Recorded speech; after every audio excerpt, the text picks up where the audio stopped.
Marvel.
Hey there, friends, it's Bryan, and we're back for another edition of Comic Talk with Bryan. And once again, we have our great friend and comic book store owner, Darrick Oyama, here at Legends.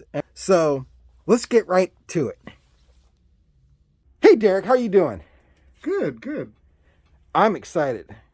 So am I. Got some cool stuff to talk about today. It looks like it. Man, that's a stack. What we looking at, sir? Well, you remember the first one we did about the history of comic books, about the fella that decided to put comic strips from the newspaper together to make a comic book? Yes. His name was Maxwell Gaines, and he formed a company called EC Comics, or Entertaining Comics. When he first started, he did a lot of that, humorous cartoon strips, but he passed away and ended up leaving his publishing company to his son, William Gaines. Okay. When he took over, he did a 180. He started doing horror comic books, science fiction comic books, took a really dark turn. Oh, wow. You and some of your viewers will probably at least recognize the title. Ooh, Tales from the Crypt. Yes. From the 1950s. That's how old this was. Or is. Amazing. I'm sure you know the TV show that was on HBO. Definitely. I love the Crypt Keeper. If you didn't know, all of those episodes were taken directly from the comic books. Really? Those were all stories that were featured in their line of comics. Wow. No idea. They just they adapted it a little bit to be more modern, but they were pretty much ripped right out of the comic books. How cool is that? So this is the first one, Tales from the Crypt #1. And in fact, that is the original Crypt Keeper. Not the more skeletal guy that we saw on the HBO show. Yeah, he evolved into that over time, but that is the original Crypt Keeper. Oh, wow. Okay. Still creepy looking guy, but yeah. Yeah. So yeah, he really jumped into the horror. I picked some of the tamer covers because, I don't want to get overly graphic. Next one of the other titles he did was Vault of Horror. Why do you think he went with the horror genre? Well, at the last episode, how we talked about a lot of the superheroes got phased out after the war ended. Writers and publishers just didn't know how to do superheroes right, so the genre was kind of phasing out. And I think he just wanted to revitalize what was going on in comic books and thought, you don't get more in your face than horror. Man. In fact, the next example, it is a bit graphic. Things like that. Oh, yeah, that's a famous one. I've seen this one before. Woo! That's a hot mess. Oh, yeah. So by this point, he started doing a lot of these really graphic covers, shocking and suspenseful, and some would say in poor taste. That definitely can be debated. But, as a comic fan, I love it. I think it's great. But, again, not a lot of people thought so. What happened was it led up to the downfall of comics as they knew it back then. This is a famous book written by self-proclaimed, well, actually he wasn't really a doctor, but Frederick Wertham wrote a book talking about how comics were corrupting the youth. And really what he did was for reference for his book, he would interview prisoners, and really he just asked them, have you ever read comic books? And if they said yes, he would use that as, okay, well, it was comic books that led to them becoming criminals. Oh. And he ran with that, and he even presented his studies to Congress. I remember the hearings, seeing the tapes and all that. They had hearings, and all of a sudden, comics became evil. Yeah. I remember seeing book bunnings. Wow. This actually killed EC Comics. No kidding. Yeah, they weren't allowed to depict any of the things like this anymore. Sure. It was outlawed. Well, that is pretty graphic. So they hung on for a little bit. They were doing things like war comics, and the whole company ended up going bankrupt.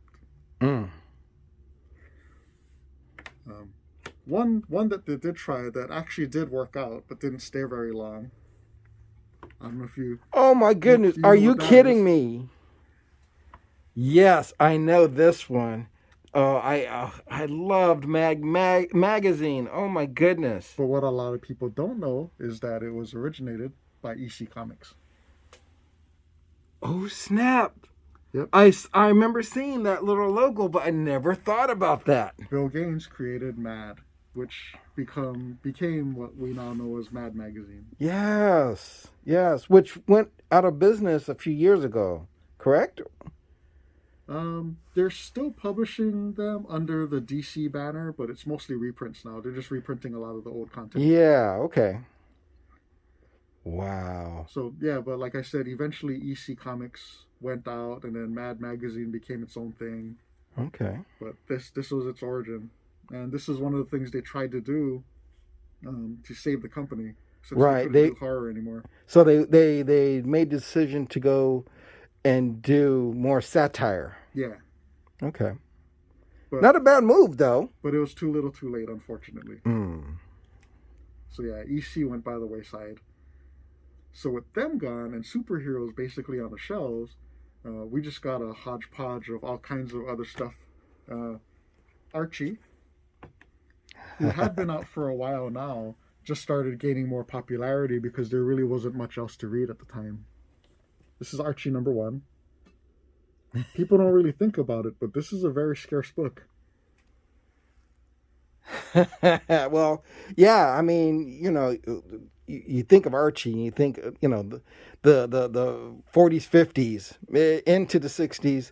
Definitely low on a lot of people's collecting. But one thing to consider, almost every comic book collector, at least a serious comic book collector, knows who Archie is.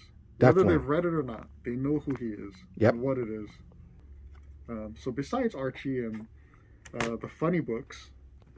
before you go on, who's your favorite? Veronica? You mean? Betty, thank you. See? I'd have to say Veronica. Those dark-haired girls. Oh, yeah.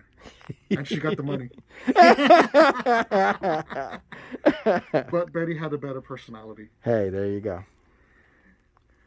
Romance comics really started taking off. Even though these have been around since the 1940s, they really started picking up some steam in the 50s because of the fall of the horror comics and the superheroes. And is it fair to say guys were buying this, or more the females? I think both. Something to read. Yeah, something to read. Obviously, I wasn't around during this time, so I couldn't tell you the ratio of male to female readership, but from what I've heard from other people, comic books are mainly for boys. Right. I mean, they've tried reaching out to the female audience, but I don't think it was anywhere near like how it is today. Yeah, it's definitely more diverse today. And Westerns. Oh, the Ringo Kid.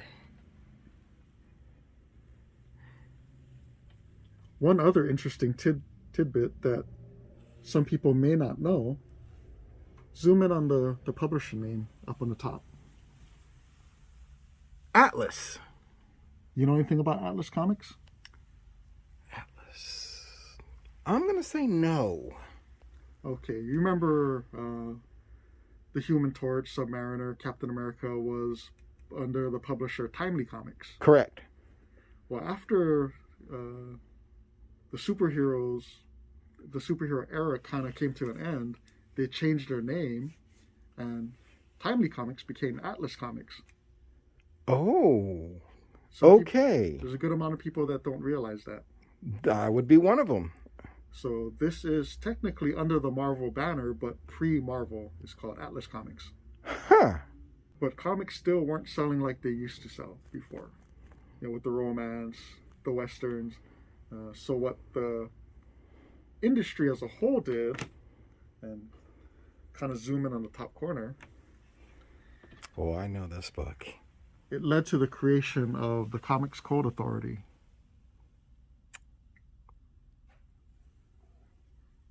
And what that was, were the publishers came together and decided to essentially police their own content and would have to meet certain criteria to be able to be printed and published.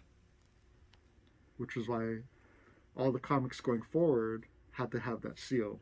Yep. So, you know, they had to tone down the violence. Criminals couldn't be depicted in a positive light. You couldn't show anything negative happening to law enforcement. There's a whole bunch of arbitrary rules that came along with the Comics Code. But with the Comics Code seal, they were able to start bringing back some of the horror comics. This is one of the early ones, Tales to Astonish, and again under the Atlas Comics banner. Nice. Interesting about Tales to Astonish, Uh, which some people don't know either, this is where Groot first came out, back in 1960. right now, that Groot is... Yeah, that's pretty money right now. He was just meant to be a one-off horror character that got defeated by termites.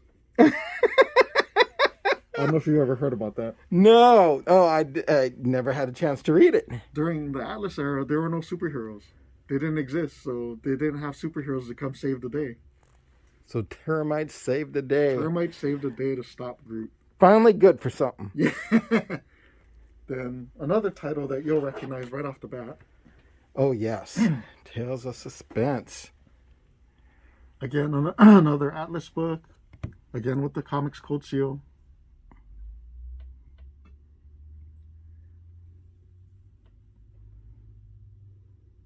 And as you know, this is the book that would eventually bring us Iron Man. Yes. Yes. Which, you know, we'll talk about that on a later show. It wasn't until the Silver Age where the superheroes made a comeback. All right. So that's our show for today. Thank you for watching. But do me a favor. Hit that like button and subscribe so you know when I'm throwing down new content every time you see me. Also, big love and shout out to my boy Darrick Oyama over there at Legends Comics and Games, and my longtime girlfriend Boo Boo for doing some extra shooting for the nightmare scene that opened up the show. We got to go. Always remember, keep looking for those comic books because they're out there.